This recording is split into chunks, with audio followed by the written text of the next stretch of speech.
So, first I want to just remind you of the type of organization that More discusses in Utopia, what kind of political organization that it has.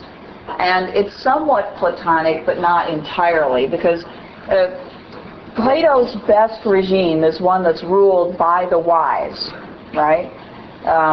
In Plato's Republic, it's actually ruled by philosophers.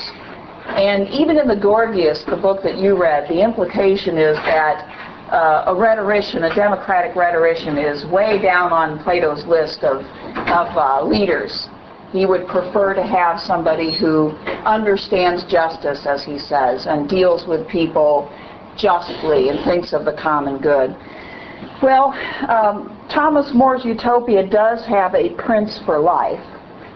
And this prince, though, is not necessarily somebody who imposes himself on people or is there simply because he is wise, although the implication is that he is wise because he's selected in a process, a rather complicated process of selection as a part of the hierarchy that rules this nation. So there's that part, that there's a prince that once selected rules for life. And that's somewhat like Plato's ideas, but not entirely. Because this prince is not a philosopher, he is just simply selected as the best of the best, though. Okay? We have elements of democracy. Remember that the various cities send senators to an assembly, and from time to time that assembly meets and it votes on issues. And so there is that, and that means that the families, anyway, are represented. The Senate is a part of the decision-making process. And it's not one person, one vote, as we would think of democracy here, but rather the families are represented. Okay, so that's a little different. There are checks on abuse of power. If that prince becomes tyrannical, he can be removed. Okay? And again, that indicates that the prince is not necessarily the wisest of wise. There's a possibility that the wrong man will be selected, or once put in that place and given that kind of security, he may not perform well. So there is the ability to remove him. Okay? Also, when it comes to the Senate and other deliberative bodies, there's a check on them in that they can't decide on the same day as an issue is debated. So there's a rule that says that when they get together and they're discussing an issue, they can't decide immediately. And that reflects somewhat the Platonic idea that the democratic assembly is very volatile. Okay? More understands that if you put people together and ask them to decide on something, their decision, at least initially, might not be very wise. Now, More, doesn't go Plato's way and decide that an assembly is really no good, or an assembly is, not a good thing to have, but he at least puts in a rule that says that they cannot immediately decide. They have to go home, they have to think about it. There has to be some time interval there, which hopefully will cool people and make them think more objectively. Okay? So I guess all in all, I would say that More has a little more faith in the people's ability to make decisions than Plato does, because he has this assembly, because he has them actually making decisions. And probably part of the reason for that is that his city is set up so that every person is included in the ideals, not just the upper class who live in communism, but in More's city, everybody lives in communism. Everybody is taught the correct values. Everybody is really fairly equal. And so he would expect them to be able to participate fairly responsibly. But Plato never did think that you could spread the ideals out evenly to everybody. You could never expect everybody to live a life of wisdom or learning or moderation. You could only expect them to be ruled by wise and moderate people, and hopefully that would trickle down, so to speak, a little bit to the people, but not to the extent that More expects it to. More's city is really more of an ideal in a way than Plato's. More expects that people can do better, and he's urging a system in which everybody is encouraged to live well. And so I want to go through several elements in in More's Utopia that are very Platonic and that extend the Platonic ideal down to the people. Okay? One of those elements is anti-materialism. Okay? We talked about that quite a bit last time we met. Plato was anti-materialistic too. He thought that the more that people paid attention to the things around them, like money and sex and relationships, even power, the more that people paid attention to the worldly things, the less happy they would really be, the more ruled by their desires they would be. Well, More totally agrees, because you see so many ways in which Utopia tries to control materialism. We talked about his rather humorous proposal to make chamber pots out of gold last time we met.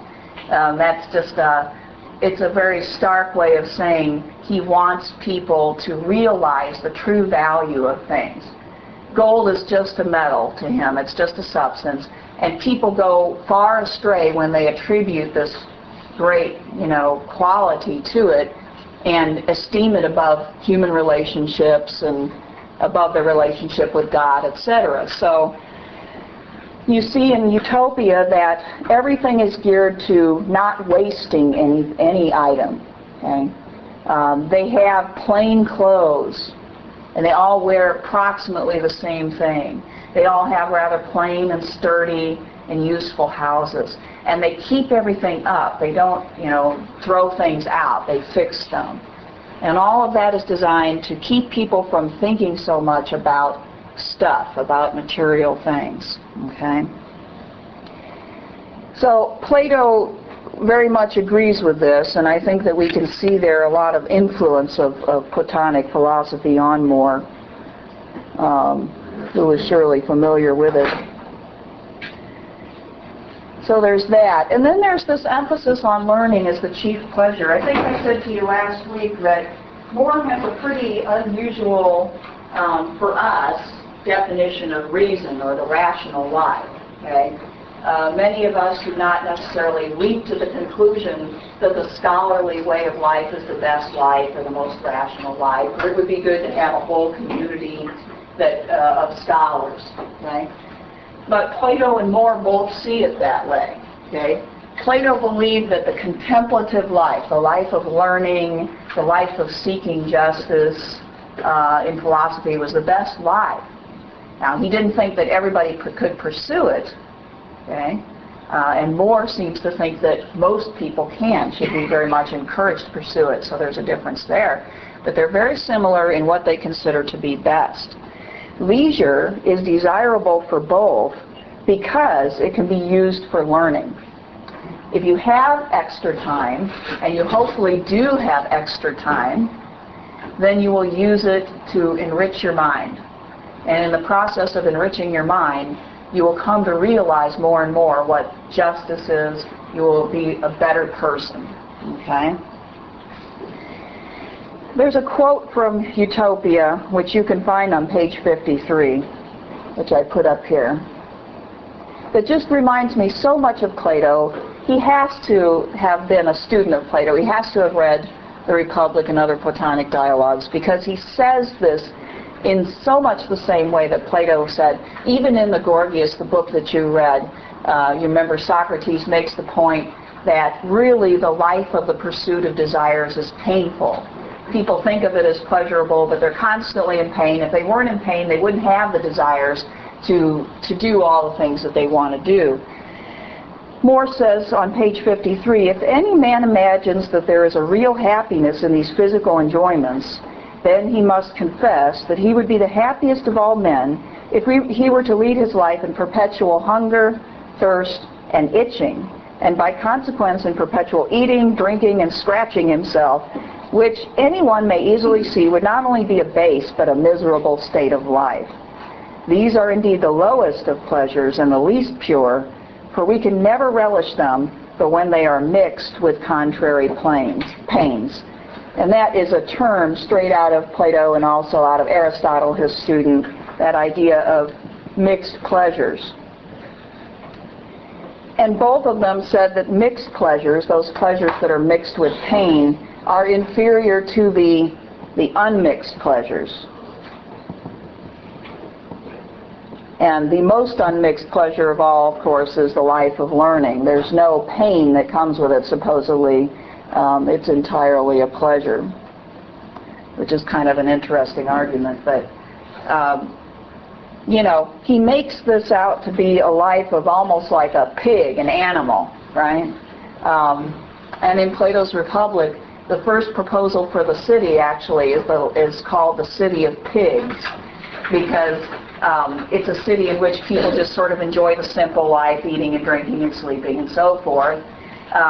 And they reject that city and then move on to build their city and speech with its ideal hierarchy and so forth. So there's a great similarity there. And it's something that strikes us in the modern world as kind of odd to place so much emphasis on learning, because we tend to think of learning in a sort of utilitarian sense of we learn in order to do. You know, like we're here at the university to learn in order so that we can get a job or so that we can have a skill, right, that leads to a job.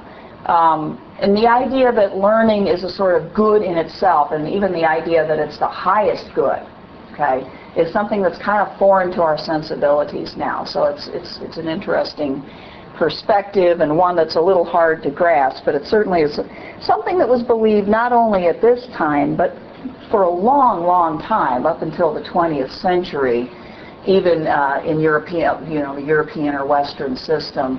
The idea of learning as the ideal life was much more accepted than it is now, where we tend to see it as a means to an end.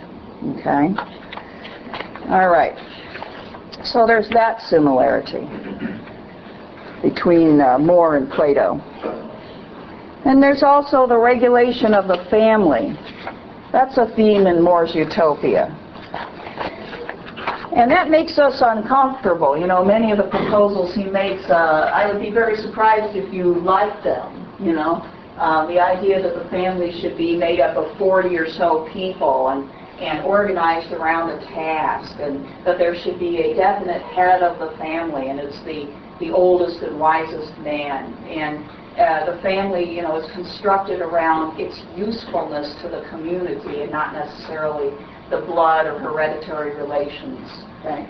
All of that strikes us as odd, and then it becomes more uncomfortable when More says, and when they have an excess of children, they send them off to a family that doesn't have as many children, or if they have too few, they bring in some from another. Okay? And also he talks about rotating, remember, rotating people out of country homes and making them work in the city and vice versa. The emphasis actually being on getting city people to go to the country. Okay? So there's an awful lot of manipulation that the state does to this family, okay, with the purpose of making sure that they contribute everything that they can to the good of the community. And that's very different from the way we look at the family, which is more like, well, first of all, we have the small family, right, not the extended family now, although the extended family is something that was pretty much the norm in previous generations, right, where you were living next to your relatives and so forth. But still, we have this idea that the family is primarily something for us and not for the community.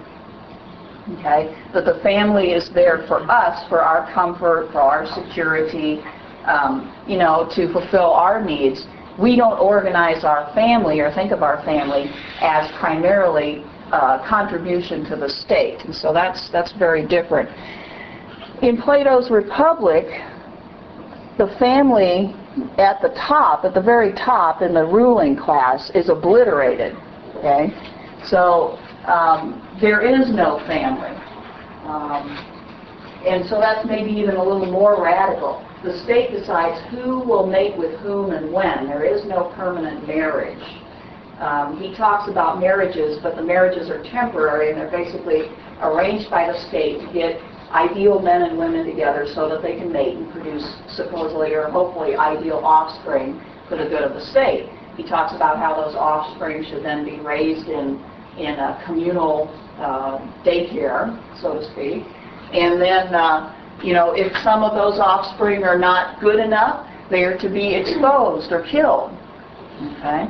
Because the whole point in the ruling class is to breed people who will replace their parents as philosopher, rulers, and as soldiers. So we didn't read the Republic, but I've talked about it a little bit, and hopefully you can at least grasp a little bit of how radical Plato's proposals were. He disregarded the family when it came to his ideal city. Could Plato have been influenced by the Spartans? Because didn't the Spartans do something similar? Like, if they had an offspring that wasn't ideal, they would just kill him? Yes, Plato was influenced by the Spartan, and the Spartans were a Greek city that was very militarized and was more, its people ate in communal settings. Everybody, including the women, trained for the protection of the city. And you're right, they had a practice of exposing infants, although that was generally a Greek practice and not just a Spartan practice. They didn't have abortion because that was not technically possible, but what they did was they committed infanticide. So if they had a baby that was not healthy or was not wanted, it was permissible in some of the Greek culture to basically put that baby out somewhere and let it die. And the idea was if it didn't die, well, it was up to the gods whether it lived or died after it was exposed. Okay. Now the Spartans had this idea that everybody had to be good for the community. So, there probably was more of an emphasis on health and fitness in that society than even in Athens. Yeah. So, yeah, certainly many scholars have noticed that probably Plato gets some of his ideas from Sparta, although Sparta was not way not good enough for Plato, but it was at least something of a model. Yeah, good point.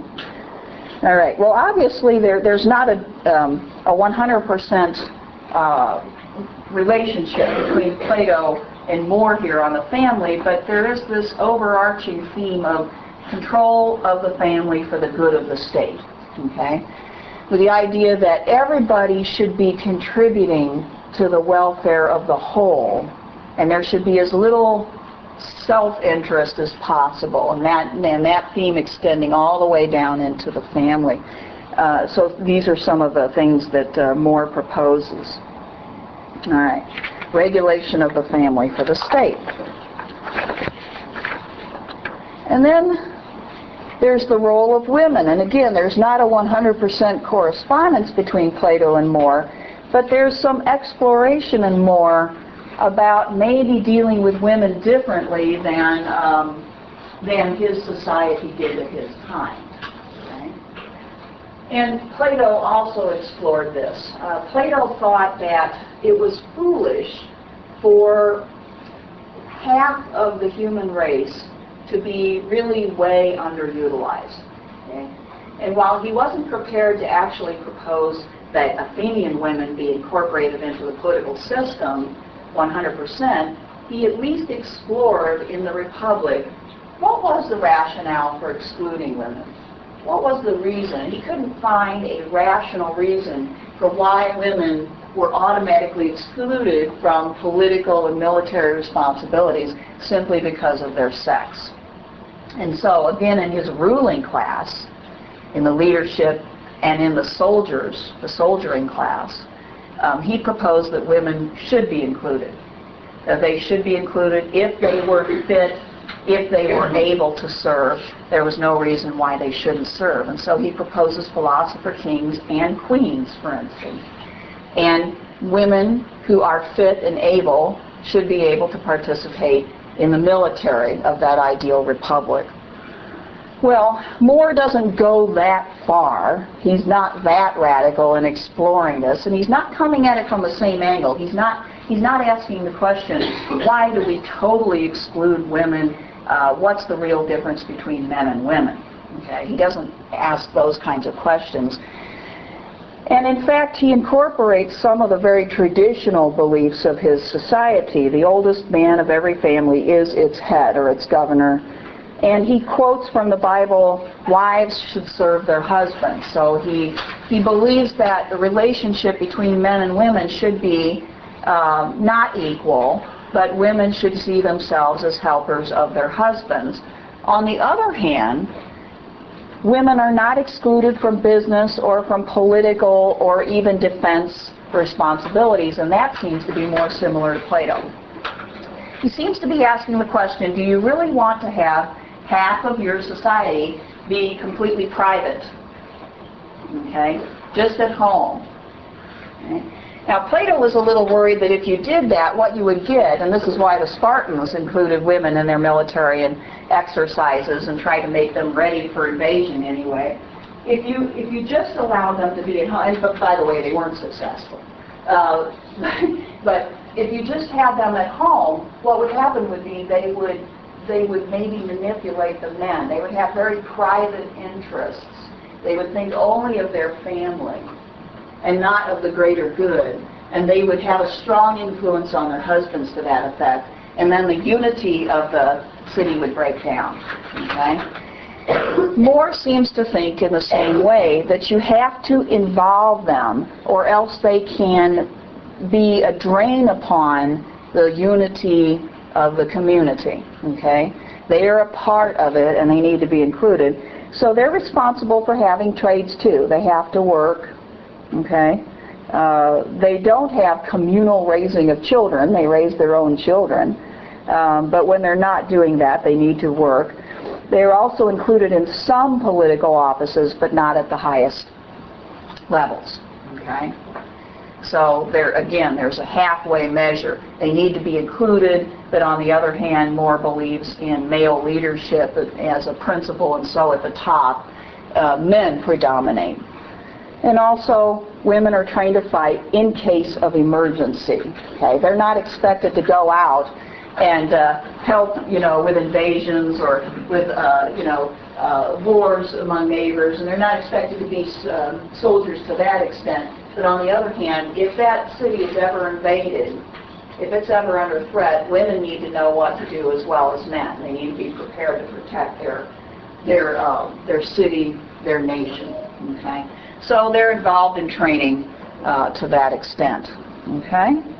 Now that just means that, like Plato, More was thinking a little bit differently than most of the people of his time about women. It doesn't mean that he was a feminist by any means, or that Plato was a feminist either, for that matter. But they were capable of thinking differently, thinking outside the box about women and asking the question, do you really want to have them totally excluded? And if you totally exclude them from public life, are the consequences for the community good or bad? Okay? Now, most men of More's time would say, well, the consequences are good because we don't want women involved in political and especially military matters because they will weaken the fabric. They'll weaken the system because they are not as capable as men. Okay? We wouldn't want them involved in politics. They wouldn't know what to do with that responsibility. So this is thinking a little differently, to be sure, and it's a rather interesting thing that comes out of More at a time when most people would pretty much think of that as impossible and rather either a joke or threatening, one or the other. Okay? He probably gets a little bit of that from Plato as well. All right. Any questions so far? I mean, I've been sort of, we've had a couple, but I mean, been sort of going on here.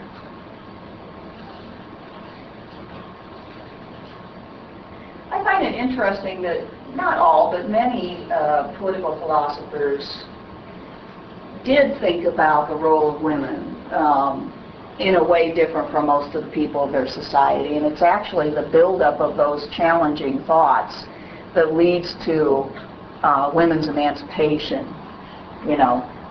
Thinkers going all the way back to Plato, a lot of liberal thinkers from the 16th, 17th, 18th century began to challenge traditional notions more and more, and eventually all of those challenges and all of those ideas built up until we actually get the women's liberation or emancipation movement as a serious proposal.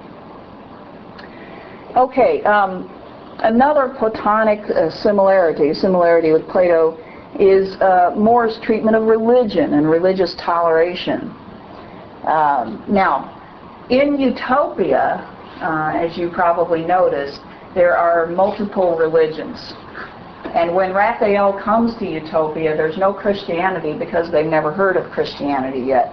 But they do have everything from what we might call animism, very primitive religion, all the way up to a very philosophic type of religion, okay? And in between, there are some others. And all of them are tolerated. In other words, their principle is we can live side by side. You know, you may not believe exactly what I do, but we will respect that, and that seems to be working for them. Okay? But the most interesting thing is what More says about their highest or best form of religion, or what he considers to be the highest and best, and actually what the leaders of Utopia would also consider to be the highest and best religion. And that is the idea that there is a creator, and that this creator made a rational universe, okay, and created a sort of natural law, you might say, in which good behavior is rewarded and bad behavior is punished, both here and in the hereafter, okay? And that's very much like Plato's view. Plato believed that the one thing that you could know about God is that it existed because we have a creation. We have a world that got here somehow, and therefore there probably is a, quote, first mover, something that got it all started. And that's what we can know, and then from there we can surmise that there are certain ways of behavior, and this is what Plato is all about, you know, that we could call virtue or justice, that are rewarded by this creation, and other ways we call vice, which are not rewarded. So we can sort of infer the Creator's design, but that's about the most we can do. Well, More apparently thinks, at least according to reason, that this is the best way to view God. He says, they define virtue thus, you know, speaking of the utopians, that it is a living according to nature, and think that we are made by God for that end, that is, to live according to nature. They believe that a man then follows the dictates of nature when he pursues or avoids things according to the direction of reason. They say that the first dictate of reason is the kindling in us a love and reverence for the divine majesty, to whom we owe both all that we have and all that we can ever hope for. In the next place, reason directs us to keep our minds as free from passion and as cheerful as we can be, okay, as we can. So that's a great similarity between the two, and I'm sure that More didn't see any incompatibility at all between this notion of God, which is sort of what you can arrive at by reason alone, and you know, Catholic Christianity, because the two in Catholic theology are put together, okay? But this is sort of what More probably expects people ought to be able to believe without too much of a stretch of their imagination. And notice that he places a great emphasis on natural law. The idea that, you know, the Creator, again, the Creator made the world in a way so that there are certain rules sort of embedded within nature itself, and if people conform to them, they are happy, see? And if they violate them, they are sort of punished by nature, or they are unhappy. That's very much the same thought as Plato has about the virtuous life versus the life of vice. Okay? It doesn't really matter to either one of them, as far as this insight goes, whether you have a particular theology or not. All you have to be is reasonable in their view. Well, obviously, in our day and age, people disagree with that. They don't necessarily think that this is a truth that you can arrive at by reason, or that every reasonable person ought to agree to at least this truth. So this, again, is a sort of old or traditional challenging, I guess, of our more modern sensibilities. and it comes from Plato. And by the way, even most liberal thinkers of the 18th, 17th and 18th century agreed on that. Okay, and I find that interesting. For instance, John Locke, the liberal thinker that had so much influence on the American founding, the American Constitution, agreed on that. So as time has gone by, though, we agree with that less and less, that is necessarily a rational position to take. Okay, and just to back up my observations here on what More gets from Plato or has in common with Plato, we find Raphael himself says that the Utopians have many Greek works of literature, so we can suppose that many of their ideas come from the ancient Greeks, which indeed they do. Okay, so the ancient Greek philosophy is a part of More's ideal city, and I suppose he thinks that the more that we understand of it, the more that we understand of its idealism, the better we will be. Okay, so he's an advocate of the ancient Greek idealism.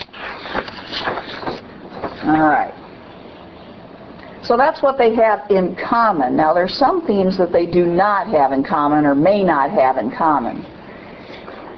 And one theme that is probably not Platonic, although you could probably make an argument that it is slavery, the theme of slavery. Okay.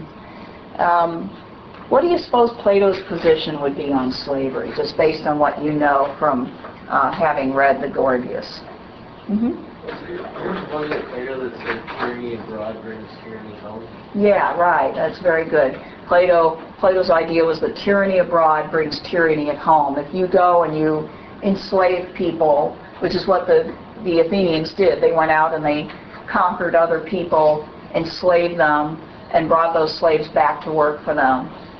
Then that practice, in his view, corrupted the Athenians and made them tyrannical, not just over their slaves, but tyrannical in their souls, out of control, not regulating themselves, because slavery teaches people to want more and more and more, and to become abusive, not just of slaves, but of other people who are weaker around them. So definitely Plato's position on slavery was it's usually wrong.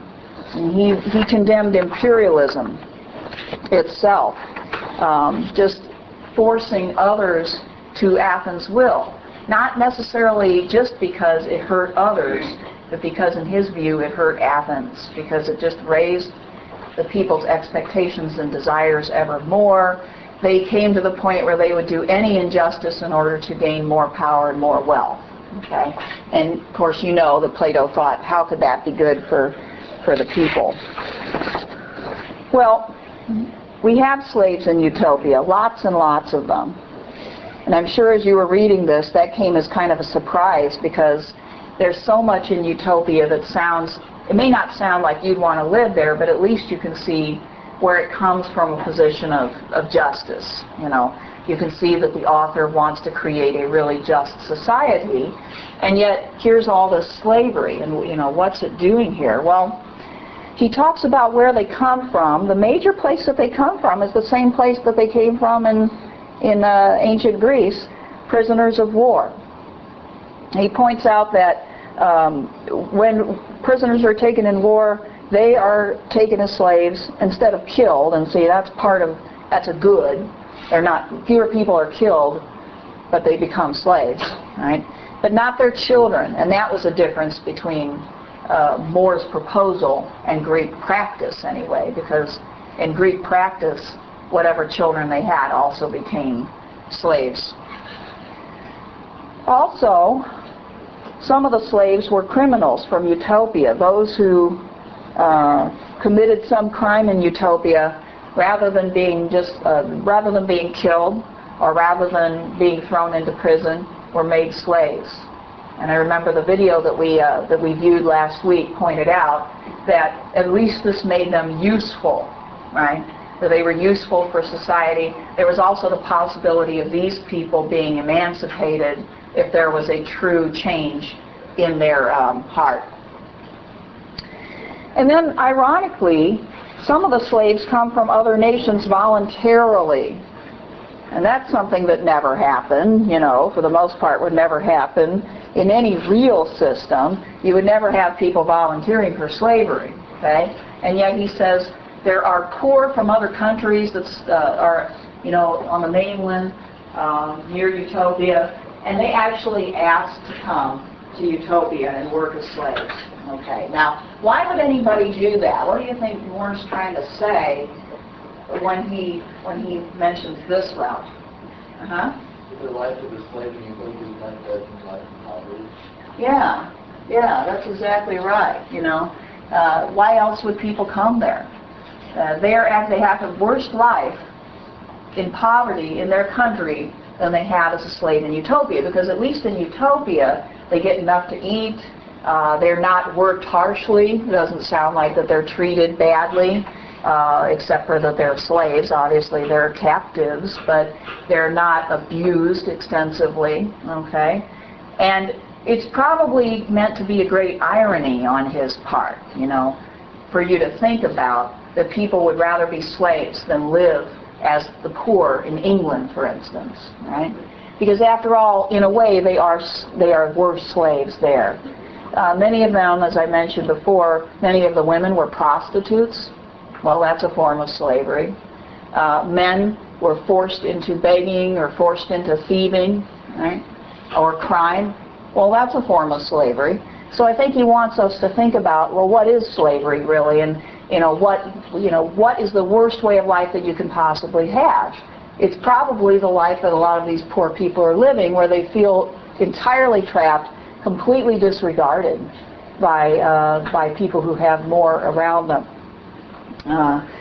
And so that seems to be his point. Here's the life of the slave. They don't have nearly as much leisure as the Utopian. In fact, the Utopian has more leisure because of the slaves, obviously, right? Because they do a lot of the more menial tasks. So they do all sorts of things. And some of them are actually technical or professional. Okay? So some of these slaves, for instance, might become child care people or people who teach children, right? Teachers, nannies. They might be accountants. They might take care of the books, right? To know where items go. The people who, there's got to be an extensive network of planning in this society. So they might take care of those types of things, right? So they do all sorts of tasks that the Utopians would rather not do. And as I said, they're treated well compared to slaves elsewhere. So the slavery is not as harsh as in real countries. But they do wear chains, and their movements are highly regulated. Okay? So if you're a criminal in Utopia, there's a price to pay. You were better off before than you were after, right? And so you would want to reform and do better, but yet it's not so harsh. It's not nearly so harsh as it is in real countries. Okay. Now we've talked a little bit about why would he actually insert slavery into this system, but and I think that you're right about the primary reason. But there are some other reasons. Okay, this is the reason we've talked about. This one here. It's a more humane treatment of criminals by far than in England, and of the poor. Okay. And this here. So we've talked about these two, right? Criminals were often, as I said, killed outright, executed for some minor crime, or thrown into prison for a long time just for stealing some little thing. Okay? But there's a couple more reasons that he gives for the slavery. One is that there has to be some punishment for attacking the Utopians. If they're attacked and the Utopians have to defend themselves, they can't just let them go, okay?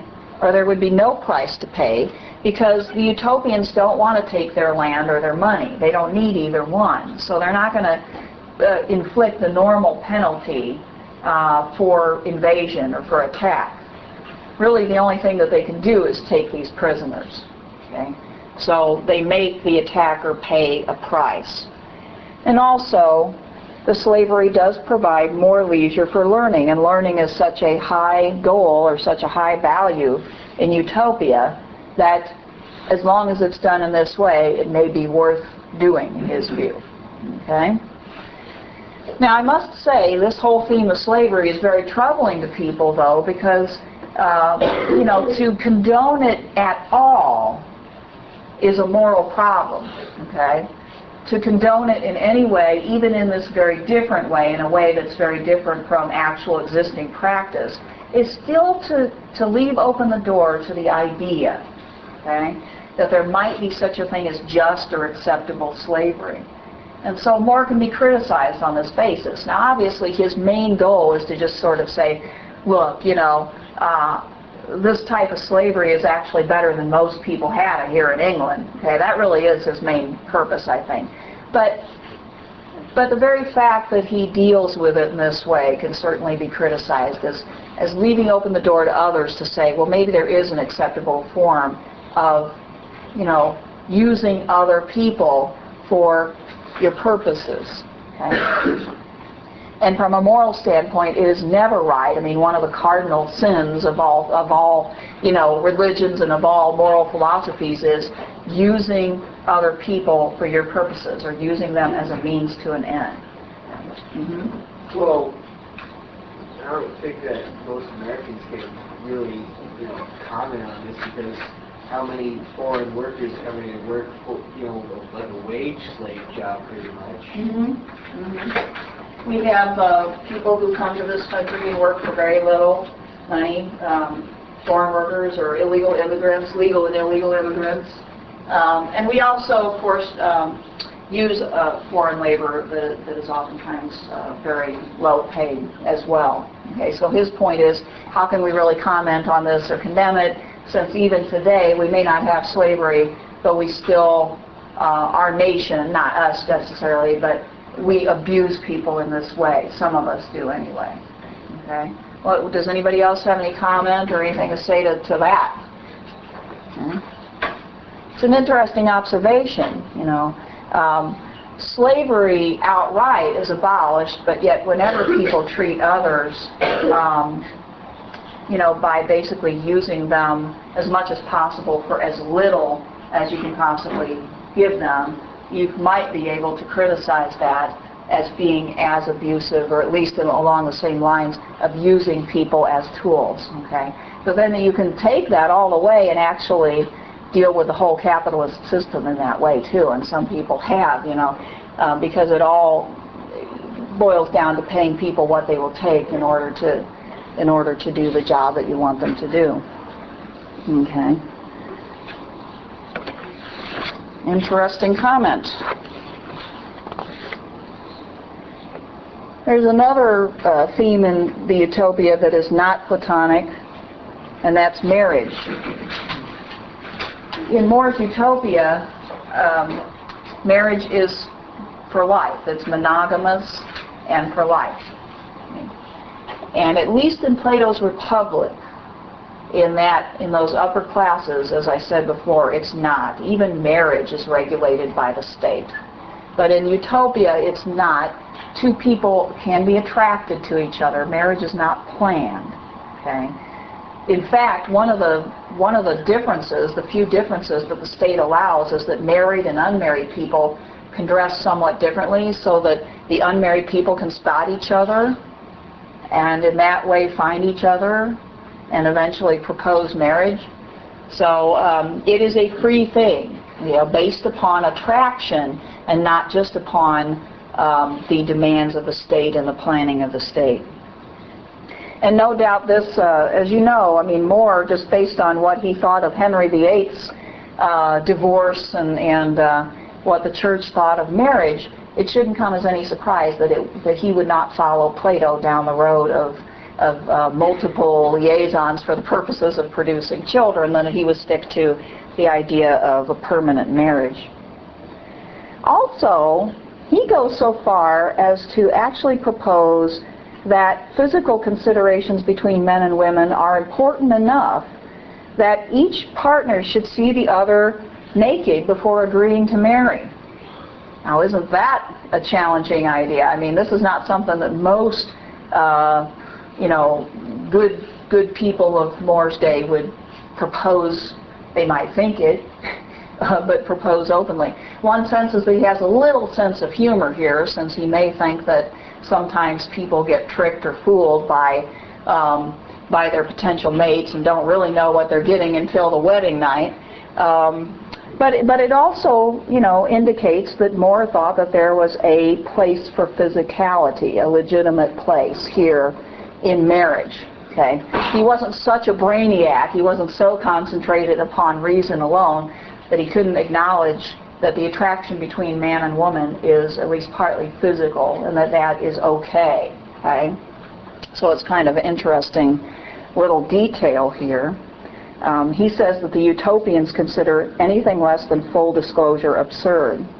Okay, and there may be an even deeper reason for why he mentions this, because at least among the upper classes in England, marriage was often arranged, or if it wasn't arranged, if it was based upon the two people's will, it was still based on other things other than attraction.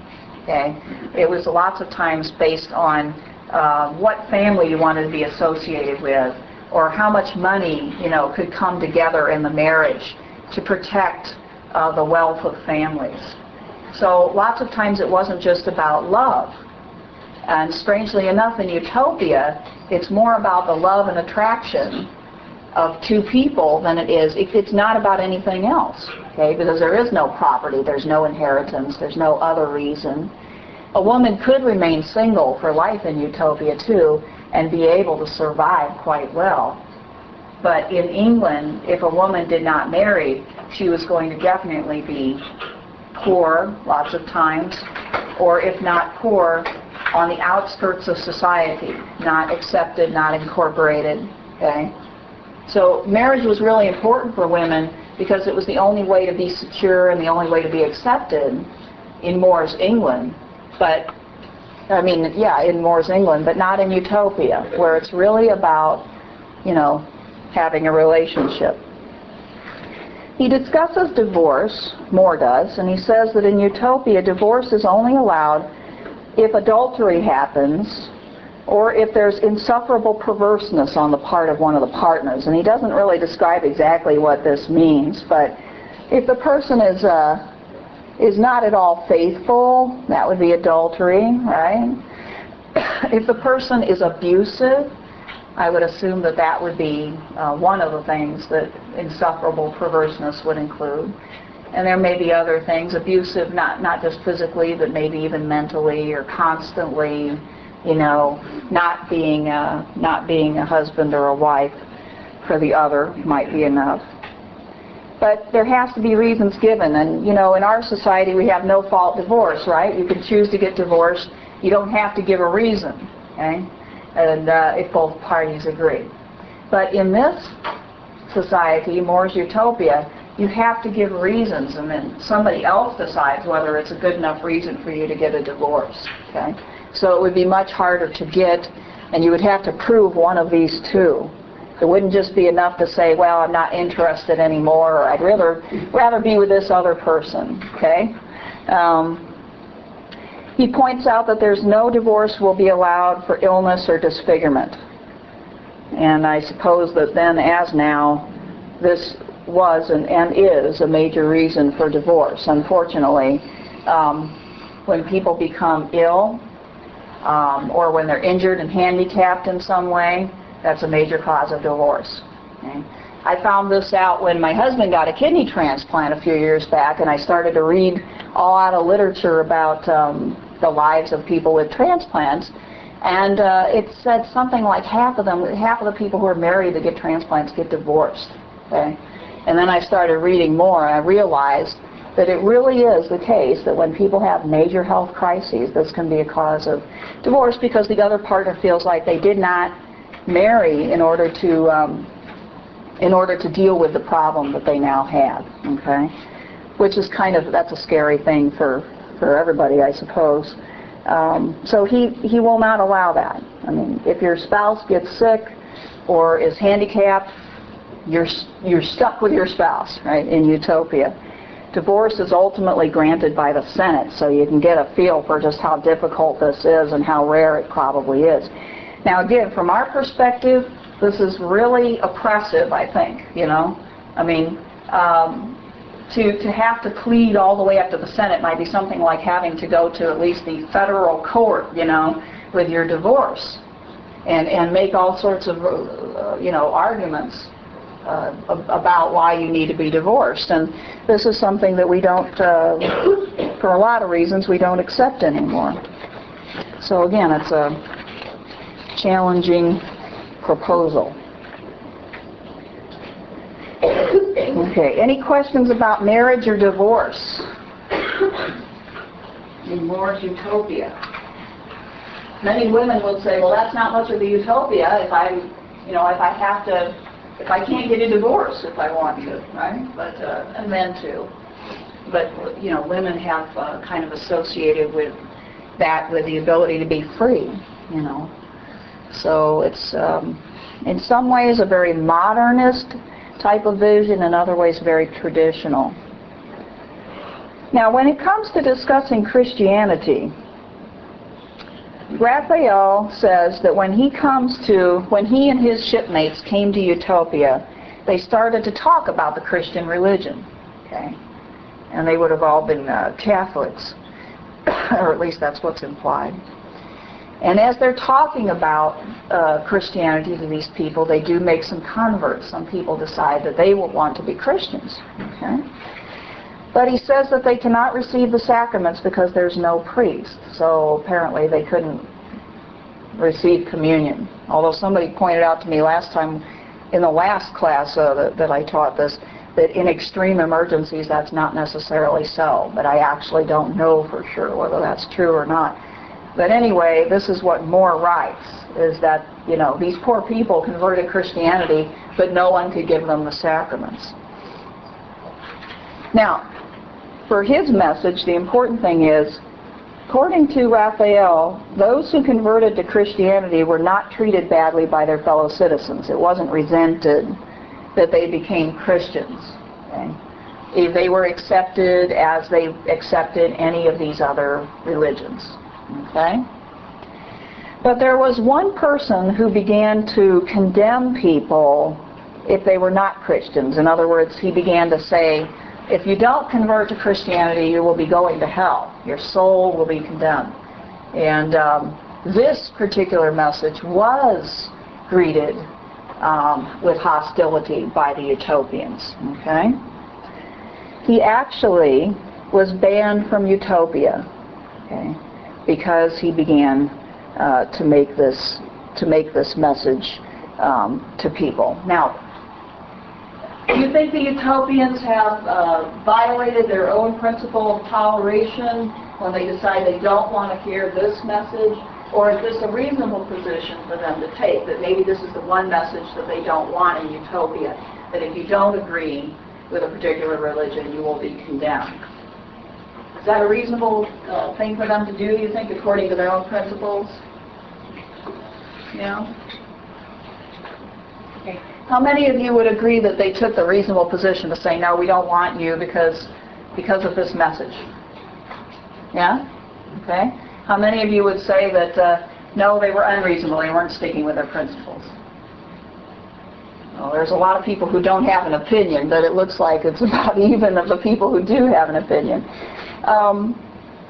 This position that a person should be banned if he is preaching an intolerant message is actually a position that Jean-Jacques Rousseau takes much later in his book, The Social Contract, which I find to be interesting. He says we should be tolerant unless somebody is preaching an intolerant message. And he says, what's an intolerant message? It's a message that says that you will not be saved or you will be condemned if you do not accept the message. Okay? So he actually says in his social contract, people who say that are not allowed. Okay?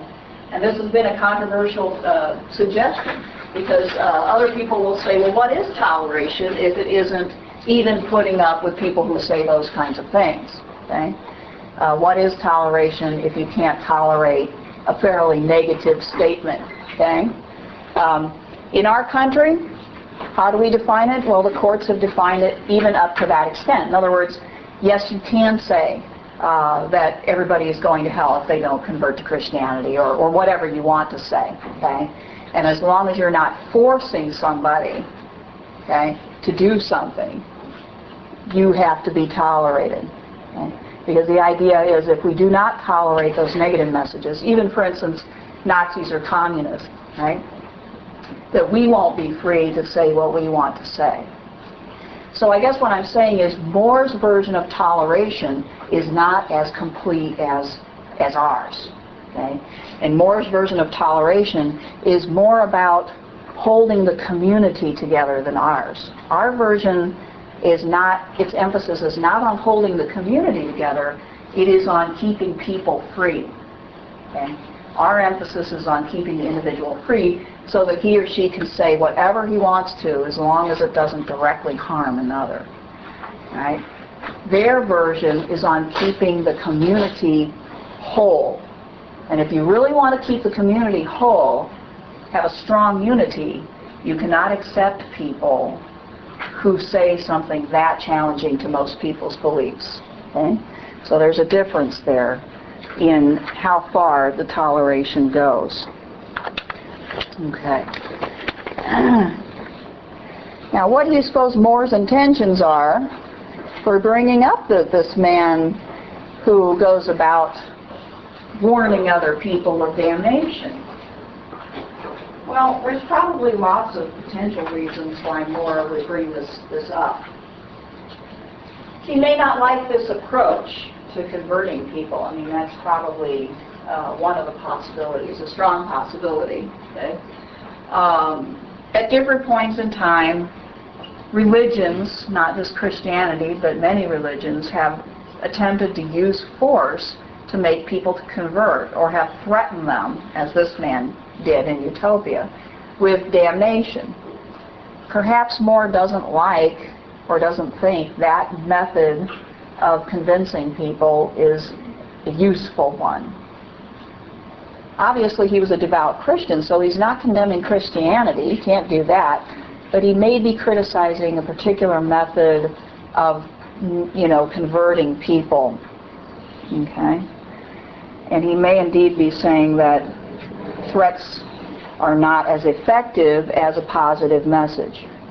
Okay? Now, this may make sense to us, but it might not have made as much sense to a lot of folks at his time, because for a long time, the negative message was really an important part of Christianity, and it still is of a lot of other religions. The idea that if you're not with us, you're not safe. You're not safe. And fear was a fairly big part of the message. It's not now, right? So I think he's, saying something that might have been fairly challenging to Christians of his time.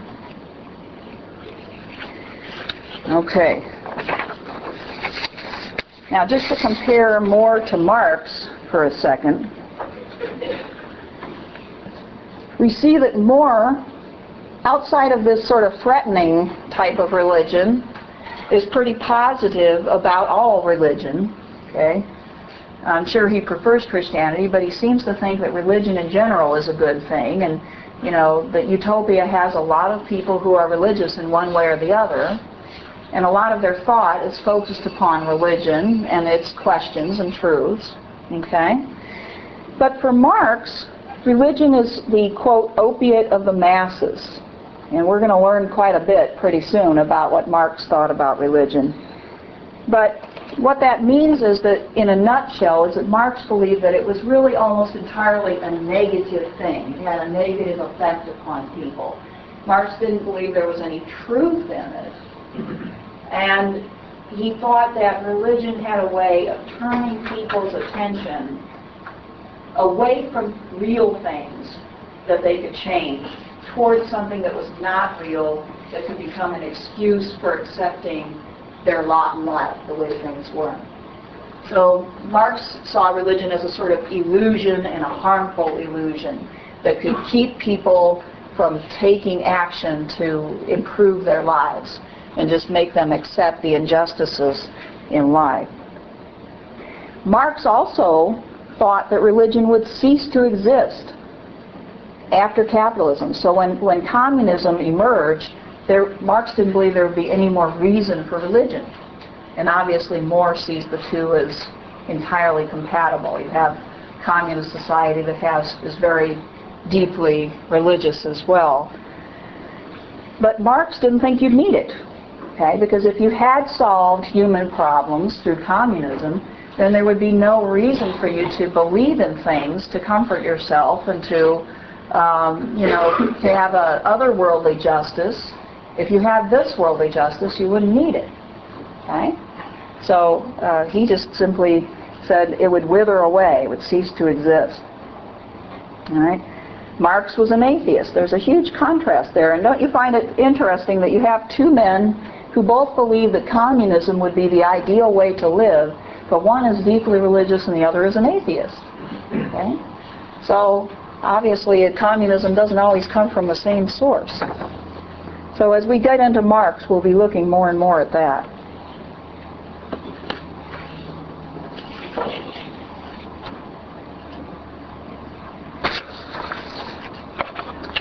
Okay, I want to talk about one more thing, and that's what the utopians think of war. Now in this I'm not comparing with Plato. Okay, this is not a comparison, these are just some observations, because really Plato, he has a few things to say about war, but not enough for me to be able to tell you what his position would really be. Okay? But it is interesting that this idealist More, in so many ways, he seems to be about harmony. And yet there's this large discussion of war. We've already seen that he says you get slaves from war, And he says that the utopians need to be militarily trained. They need to be prepared for war. Okay? Yet he says on page 64, the utopians detest war as a very brutal thing, and which, to the reproach of human nature, is more practiced by men than by any sort of beasts. So they dislike war. Okay? They think of it as something that, ideally anyway, humans would not do, that is more like what the beasts do, and yet they train for it daily and seem to engage in it fairly often. Okay? And that's partly, no doubt, because they're surrounded by nations that do not feel the same way about war. Okay? And this is a place where More is somewhat realistic instead of idealistic in his approach. If you're surrounded by people who do not think the way you do, then you have to protect yourself against them. You can't just be a pacifist. If you're just a pacifist, you'll be overrun. Okay? So this is probably why they train all the time and are actively engaged, not just in defense, but even in offense. They go to this extent to defending their friends and even helping their friends in offensive wars. So remember, they make alliances. We already talked about that. They make alliances, friendships with these other countries. And if one of those other countries decides that it's going to go to war with a neighbor, and the utopians have made an alliance with them, they'll help. Now, is there any deep moral principle involved in that? There really isn't. I mean, it's about maintaining alliances. Machiavelli said never take a neutral side because all the countries around you will dislike you. Yeah. He pointed out Machiavelli's idea that you cannot remain neutral, that is an unwise policy. You should take sides, because if you take sides, then at least you have an ally. You have a reputation for maintaining and respecting your alliances. Yeah. Isn't the moral issue there? An alliance is your promise, and keeping that alliance is keeping your promise. Yeah. Is the underlying moral issue. Yeah, that would be the moral dimension of it, that once you make that promise, you should keep it. And how else are you supposed to protect yourself if you don't have alliances, right? So that's the utilitarian side of the equation. So once you've made that promise, you need to keep it. Now, probably the utopians could write into their alliances we will help you in defensive but not offensive war. But apparently they don't do that, and that's probably so that because they need to maintain those relationships. Those relationships are very important, and to put some stipulations in there or limitations about what they will do does not serve the purpose of maintaining good, strong alliances, right? So when it comes to their neighbors' wars, if they're an ally, they don't ask the question, is this a just or an unjust war? They will help their allies. Okay, so that's a little bit surprising. Also, of course, for self-defense, that's the number one and, completely indisputable, legitimate reason for going to war, right?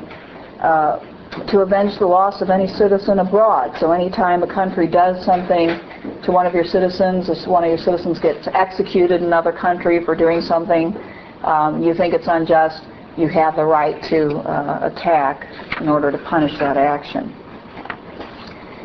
And here's More's advice about war strategy. This is what the utopians try to do in order to win conflicts. And again, these are more realist suggestions. Okay?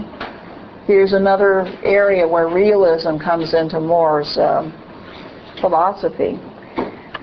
The underlying principle of a lot of these strategies is you should use as little of the utopian citizens as possible. Okay? You should put the utopian citizens in as little risk as possible while still being militarily effective. So that's the underlying idea. So one of the things that you can do to undermine and defeat your enemy is to create confusion and betrayal in the enemy. Okay? So in other words, you can bribe or otherwise persuade somebody within the enemy's society to attack, okay, to revolt or to assassinate leaders, stir up division and conflict within that society any way you can, including bribery, just paying somebody to do this. This would make Sun Tzu happy, wouldn't it? I mean, Sun Tzu loves any strategy that, low-cost strategy that creates confusion and undermines the enemy without force. Disinformation is another means that he advocates. Telling lies, telling information, giving information that isn't true in order to pit enemies against each other. Okay? So if there's something that you can say about two neighboring countries, right, one or both of which you want to hurt, that will get them fighting with each other, great, then you have solved your problem without doing anything overt yourself. Use mercenaries. Okay. More is bigger on mercenaries than Machiavelli. Okay. Machiavelli doesn't really like them because they can not be very trustworthy, right? But More says that Utopia has one nation that constantly works for it in this regard, the Zapoletes. And they're like a mercenary nation. They have a relationship with the Utopians, and they will fight for them. So they use mercenaries, and that's another way of saving their own manpower.